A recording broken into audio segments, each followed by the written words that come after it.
Hey now, what's going on, everybody? You can't Welcome. believe all the things that are going on. Lot of things. Well, this is the Internet of Things. So Great segue. Great segue. Lots of things. And this is IoT Nuggets with IoT Group. And we are very excited today to conclude what has been a 4-part series with Mr. Andy Doe joining us once again, President and CEO of Embedded Works. And Andy, thanks for joining.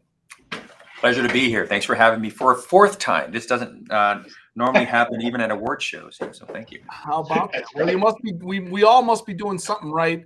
And once again, across the way from me is Mr. Steve Brummer, my illustrious co-host of IoT Nuggets from IoT Group. And if you'll notice, bhiotgroup.com, the website is right above Steve today. Nice. So it all lines up. So we've got this thing humming. And having said that, this series has really been about the Helium network. Really exciting things going on in the IoT space with Helium. And our last episode, episode 3, we talked about some real life applications of the Helium network. And today we're going to bring it home a little bit and talk about why groups should come to Embedded Works. And so we're going to pass that off and we'll come back and do some of the housekeeping at the end. But let's take it away, Steve and Andy. It's all to you. Excellent. Thanks, Doug. So, Andy, in the final series, final episode of the series, wanted to get the audience a little bit more in tune as to why they should come to you and why they should come to us as it relates to Helium, as it relates to the SMB and enterprise markets and around use cases around it. So, again, give everybody a little, a quick synopsis of who Embedded Works is and what do you do around the Helium world. You bet, Steve. Thanks for having me. Yeah, thanks for having me. Yeah, for a 4th and encore summary, we're all high on Helium, and as I very much am. So who, what, how Embedded Works. So Embedded Works is a 16-year young company, we call it. We're kind of this established company, still in a very startup mentality that we're always looking to innovate. And one of the things that sets Embedded Works apart is that in our early days, we help people build IoT. So if you came to us and said, hey, I need to build a tracking device or design a smart door lock, whatever, we would give you the wireless components, we'd give you the technology, all the buzzwords, whether it be Bluetooth, Zigbee, Wi-Fi, whatever, and we'd help you build it. So with that, we have a DNA of helping people design and build M2M, IoT, for those remember that word. Yeah, and then as we graduated as a company, we felt that solution selling was really where it's at, and we moved into kind of a SaaS model. So we launched a few brands of our own. We launched a data business, as a kind of a boutique MVNO called IoT Data Works, and we were hugely popular with our unlimited IoT plans. We launched a tracking platform called Tracking for Less, so TFL is kind of affectionately called in the industry. And then, to really top it all off in the IoT sensor space, we launched SensorWorks. So all of those kind of, I'd call it ice cream sandwich businesses together coalesces to a solution selling that we do.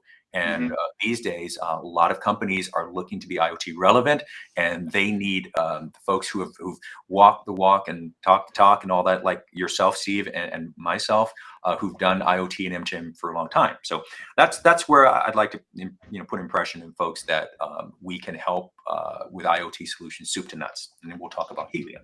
Right, and just for everybody out there that's watching, the reason that Andy and John and I and Larry have gotten together is because the way we work is going to be Larry from an engineering and Larry and Andy as far as engineering and products and services and new solutions that are out there in the Helium world, while we work with those companies to, if you're a reseller or systems integrator or somebody bringing that product to market, we are the go-to-market business development, sales, marketing channel. How are you going to sell this? What are you going to sell it for group that we work hand in hand with Embedded Works together to help bring those companies' products to market on an overall basis. So, and that's the the great thing about the way you and I and our teams are working together. Exactly. I think we've proven that, Steve. We've seen a lot of really smart VARs, resellers who've been doing a great job at what they do, selling IT services, IT equipment, but they also want a form of recurring revenue. They want to understand how to sell IoT truly, Right. not just a three-letter word. And I think when they come to your group and you kind of open the kimono and tell them, hey, this is what IoT really means, and this is how you own it. And that's one of the things that I joke that IoT means I own this. So if you're going to get into it, you got to own it. And if you're going to own it, you really have to be prepared for what comes with it in terms of solution selling. So, right. So we were talking before, and you have an announcement to make about something that you're going to be producing next year. Well, it's tickler. You want to say anything about that? Yeah, well, maybe not here, but Doug and I, are huge music fans. We play in bands, and so maybe on a future episode, we'll do a music IoT.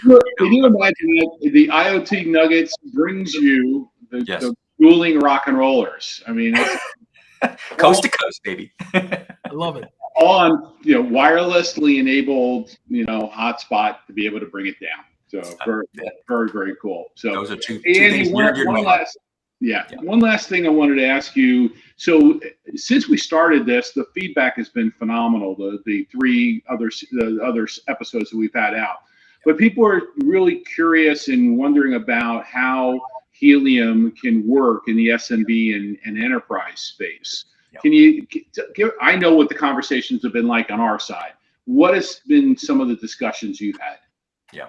Well, first of all, thank you for the stage and these events, because I have also had a lot of interest from folks saying, "Oh, I want to know more about how do I, involve my business or make a business out of the Helium ecosystem." So I would say, for one, let's understand what Helium. This juggernaut tsunami wave that's happening right now, and Helium, for those of you who are just listening to this episode for the first time, is a global network powered by the people. You literally buy a Helium miner hotspot box, like a Wi-Fi, hotspot box, and you put it in your place of work or business, work or home, and by contributing to that network, you will then essentially earn cryptocurrency called HNT. And for those who follow the crypto markets, HNT a year ago, this time, was probably worth about 50. I think the last time I checked, it was about 50 something dollars. So that's a huge, multiplier for just cryptocurrency. Up from $30 in the last couple of weeks. Yes, I know, right? Should have bought more.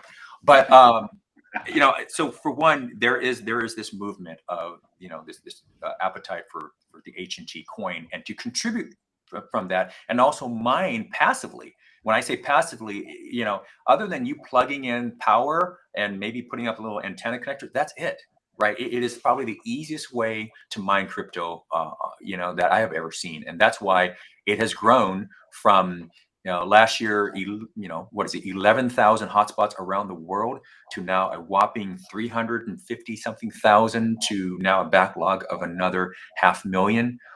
So people get it, people want it.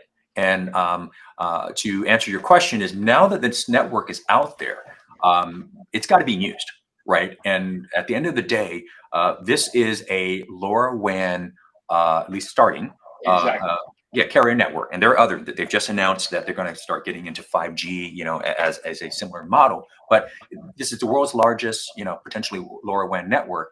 And LoRaWAN is perfect for IoT because, one, it's super low power. I mean, you could power a GPS asset tracker in LoRaWAN for like 2 years on a AA battery type of thing. Two, it is extremely long range. And myself, being a Helium miner fanboy, I mean, I put a little antenna at my work here, and I'm able to get 50 something miles, to San Francisco, right? And for those who know in the Bay Area, that's quite a far, stretch. So now you have this network. What can you do with it? Well, the good thing is Embedded Works, and more specifically, SensorWorks, has probably 400 sensors and growing. And I wouldn't be surprised if we surpassed 500 or so sensors. And this is every little type of sensor you can think of, whether it be temperature, humidity, when the door is open, light sensor. Hell, we even have, and we say that affectionately here, but we have a poopy diaper sensor. Okay. And it's a running joke in here, but one of my guys, and Larry, shout out to Larry Liang, who has a project, but unfortunately, you have some of these nursing homes, senior homes that, one of the biggest problems is, that they basically diapers and things, they need to know when there's something wrong, right? And so there's a sensor that will let you know that, hey, this smell has gotten to a point where it needs to get an alert. Right. So you name it. We have all these sensors. And the beautiful thing about sensors, it's like selling a SIM activation. Every sensor is a revenue generating, type of device. Right. So if you take sensors to SIM card, it's almost one and the same. Right. So if you are a company that sees opportunity where you've went in and gone ahead and sold them every tablet and phone you can. But if you look around their yard and you look at what the problems they're having and the things that they need to either make money or save money, I bet you can probably sell a boatload more sensor than you've sold tablets or phones. And that's what Steve and I are really high on, is that how to get sensors tracking, which tracking is technically a sensor. It's it's a location sensor. And we have many type of devices, and I have a few here I can show as well, some cool new ones. Awesome. Excellent. Well, Andy, thank you very, very much for all 4 episodes of the series and for your insights and the information that you've shared with everybody. And so thank you so much for joining us. Really appreciate it. Thank you, Steve. Yeah. All right. Great platform, guys. Thank you, Doug. Good job. Back to you, Doug. Well, thank you very much, gentlemen. And once again, Andy, thank you for wrapping that all up and being here for this 4-part series. If you haven't watched the others, make sure you go back and watch them. Join on the YouTube channel as well as on LinkedIn with IoT Group. They're all there. And if you are a subject matter expert in the Internet of Things and you want to collaborate or potentially be a guest on the show, let us know. Go to bhiotgroup.com, the website, and you can get in touch with Steve as well as John Hubler and the rest of the team at IoT Group. And if you want to find out more about Embedded Works, it's embeddedworks.net is the website, which is Andy's company. And with that said, thank you, gentlemen, and thank you, everybody, for tuning in to this episode of IoT Nuggets. And we'll see you soon on the next one. Sure will. Thank you so much. Thank you, guys. Great job.